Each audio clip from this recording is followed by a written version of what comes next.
Today, China is condemning House Speaker Kevin McCarthy for hosting the president of Taiwan at the Reagan Library here in Southern California. That's predictable.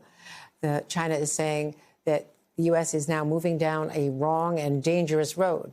But China is now facing a rare united front from Democrats and Republicans. It's unusual in today's politics. Speaker McCarthy even drew immediate praise from his predecessor, Nancy Pelosi, despite their past conflicts, for the bipartisan show of force in support of Taiwan, a self-governing island that China claims as its territory. I spoke to the speaker after the meetings about what was gained about forging a bipartisan approach to this increasingly aggressive stance from China, especially over Taiwan.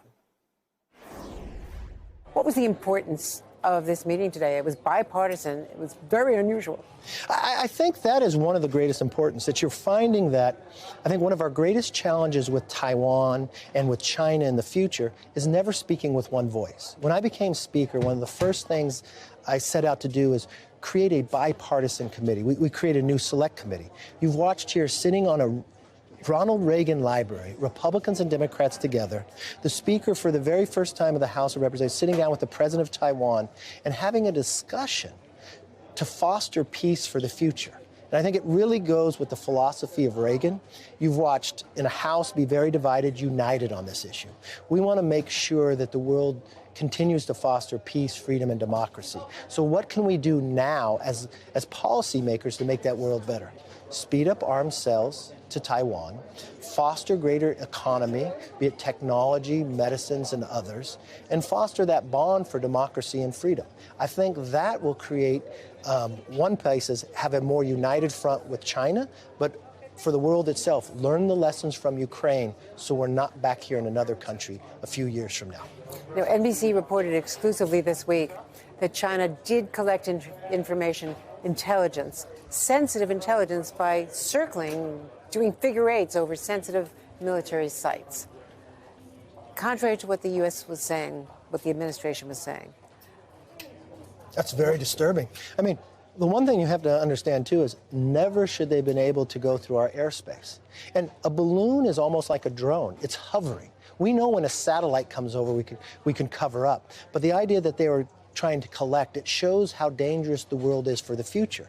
And this is why it's more important than ever that Republicans and Democrats speak with one voice. When that balloon came over, you watched the action of the House. Every single member of the House, be it Republican and Democrat, voted together on a resolution denouncing the CCP for that action itself and what they were sending that knowledge back to China. So I think you're going to see the Gang of Eight take actions and maybe the House take actions based upon further information we gather. The Gang of Eight being the top leaders who all get the intelligence. Do you worry that meeting with President Tsai in the United States is going to further escalate the tensions? No, it shouldn't by any means. I mean, I would sit down with President Xi. Macron is sitting down with President Xi. What I think would foster a worse situation is a lack of communication. What China should look at today is that Republicans and Democrats are united.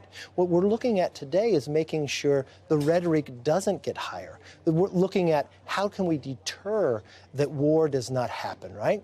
Peace through strength. So there's actions we can take looking back what happened in Ukraine. So 5 years from now, we're not in the same place that Ukraine is today. And the democracy is fostered greater and strength and freedom. At the same time, what would you do about a potential invasion? U.S. intelligence estimates, according to congressional testimony just last month, that within 5 years, China is going to try to take over Taiwan. You know, it's so interesting. It was 7 years ago I went to the White House and met with President Biden advocating that they sell javelins to Ukraine so Russia would not invade. It's the defensive weapons to stop the tanks.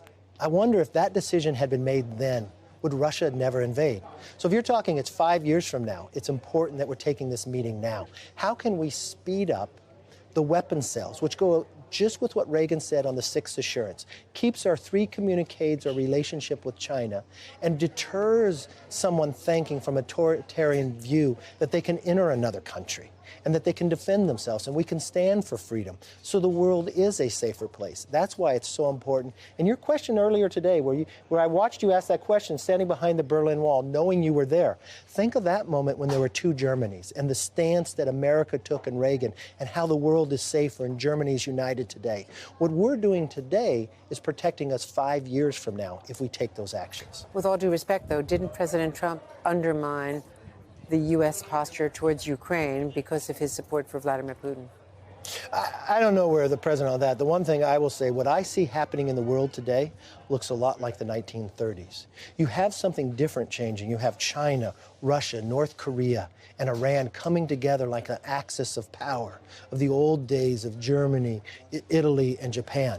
And when you think back and study history, if the lawmakers do nothing, what transpires? That's why today you're watching lawmakers, something you don't see in Washington very often, come together united.